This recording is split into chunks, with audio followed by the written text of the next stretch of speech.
Comment étudier le marketing et travailler dans le marketing digital? Si tu ne le savais pas, l'INSEE en 2024 a identifié plus de 2,3 millions de chômeurs en France. Et dans de nombreux pays en Afrique, on explose les plafonds des 20% à 30% de chômeurs. Choisir la bonne formation et décider du bon secteur dans lequel tu vas t'orienter est vraiment crucial pour ton avenir. Après plus de 7 années d'études, avoir testé école de commerce, université, Paris, Lyon, Montpellier et avoir travaillé dans de nombreux grands groupes internationaux, l'étape la plus importante, numéro 1, est de bien choisir où est-ce que tu vas te former au marketing. Si tu te demandes potentiellement université ou école, il faut savoir que les enseignements ne sont pas les mêmes en fonction de si tu décides d'aller te former à l'université ou si tu décides d'aller te former en école. Pour avoir testé les deux, en université, c'est plus des cours magistraux que tu auras. Donc, tu vas te retrouver dans un amphi avec environ 200 à 300 étudiants où il y a un professeur qui n'est pas forcément un professionnel dans le domaine qu'il enseigne, mais un éducateur qui va venir te donner des cours souvent dans un espace avec beaucoup de bruit où tu auras du mal à suivre tes cours si tu n'es pas au premier rang. En plus de cela, à l'université, les étudiants ne disposent pas forcément d'un accompagnement personnalisé. Je te recommande grandement, si tu as la possibilité, de t'inscrire en école de commerce. J'ai beaucoup aimé les écoles de commerce. Pourquoi? Parce que déjà par rapport aux effectifs, on est moins nombreux. Vous pouvez être dans une salle de 30 étudiants.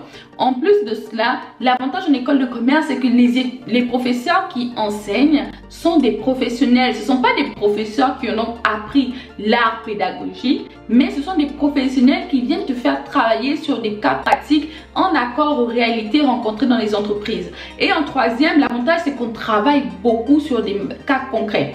Ou à l'université, tu vas apprendre des matières assez théoriques et avoir moins de pratique.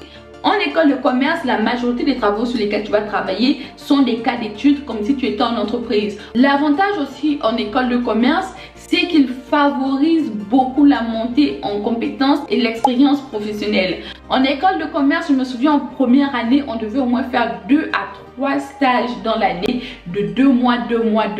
Donc quand tu sors déjà en première année, tu as déjà une vision plus pratique, plus concrète du monde du travail.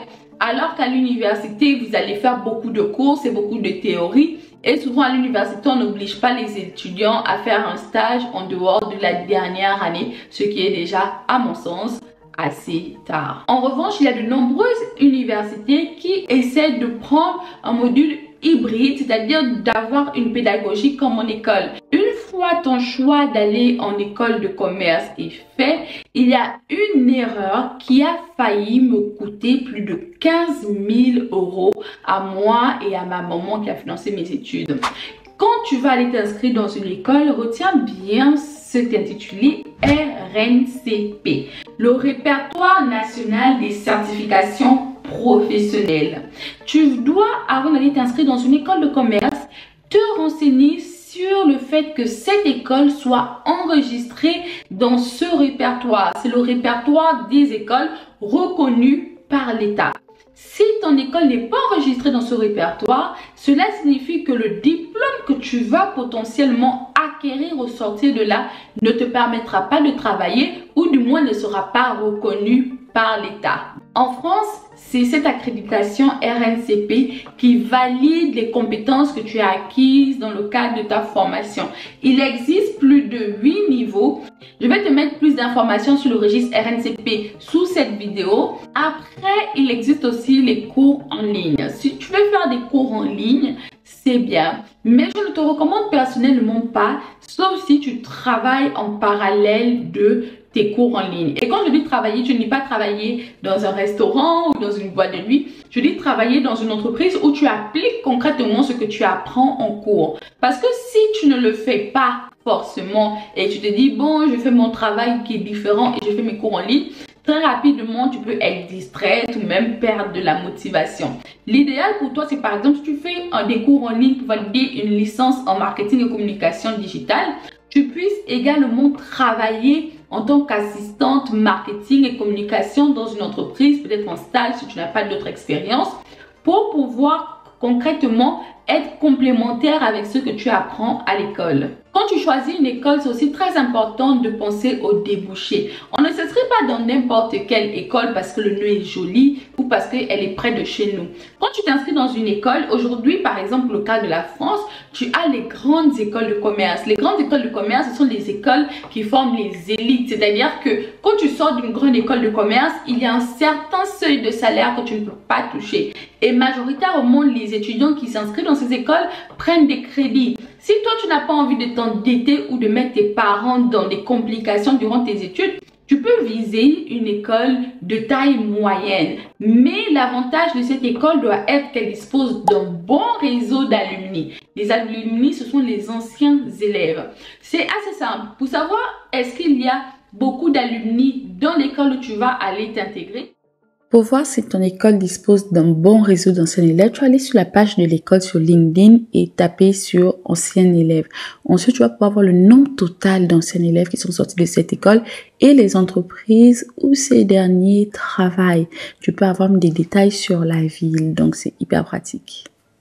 C'est bien quand tu viens postuler, on dit ah, et que tu dis je sors de telle école, le recruteur dit ah oui, on connaît cette école, c'est une bonne école, ou on a de nombreux cadres chez nous qui ont fait cette école. Mais si tu viens et que ton école est une école de quartier reconnue avec des élèves qui ont un niveau académique assez faible, personne, pas grand monde, aura envie de te recruter. Disons que tu as déjà bien choisi ton école. C'est important, tu sais, de te démarquer de la concurrence.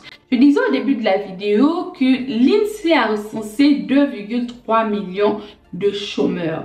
Donc dans les chômeurs, il y a ceux qui sont plus âgés que toi, ceux qui ont plus de diplômes que toi. Il y a ceux qui sortent d'école chaque année. Il y a ceux qui ont fait des voyages à l'étranger, qui ont travaillé dans des domaines. Il y a ceux qui ont des pistons. Quand tu t'orientes dans une formation, c'est très important que tu penses énormément à ton insertion professionnelle. Pour faciliter ton insertion professionnelle, il est très important que tu te démarques de la concurrence.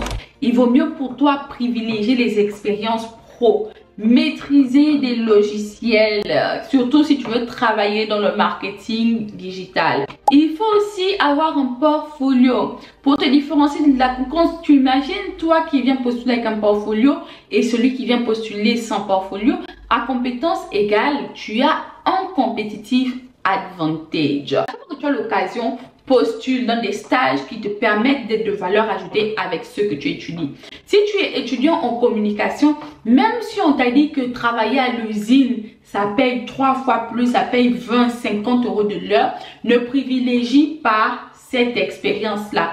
Préfère aller travailler dans un stage. On va même te donner 600 euros. Moi, ça va être de plus-value pour ton CV. Quand tu veux trouver du travail dans le marketing, moi, je te recommande de vraiment bien privilégier les grandes entreprises. Les grandes entreprises et les secteurs qui payent bien.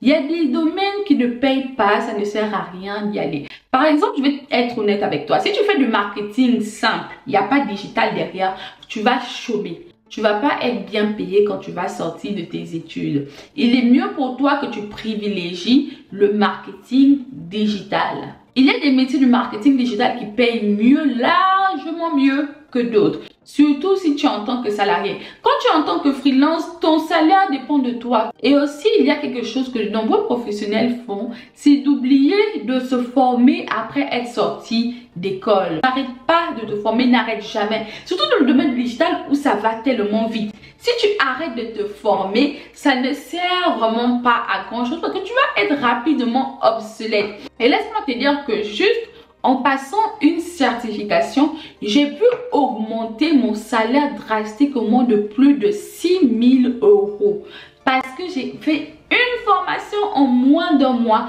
qui m'a permis de me vendre plus cher. Mais ce serait te mentir de ne pas te dire qu'il y a une partie de divin. Parce que la réussite vient quand la préparation rencontre l'opportunité. La préparation, c'est toi, ce que tu fais en regardant cette vidéo.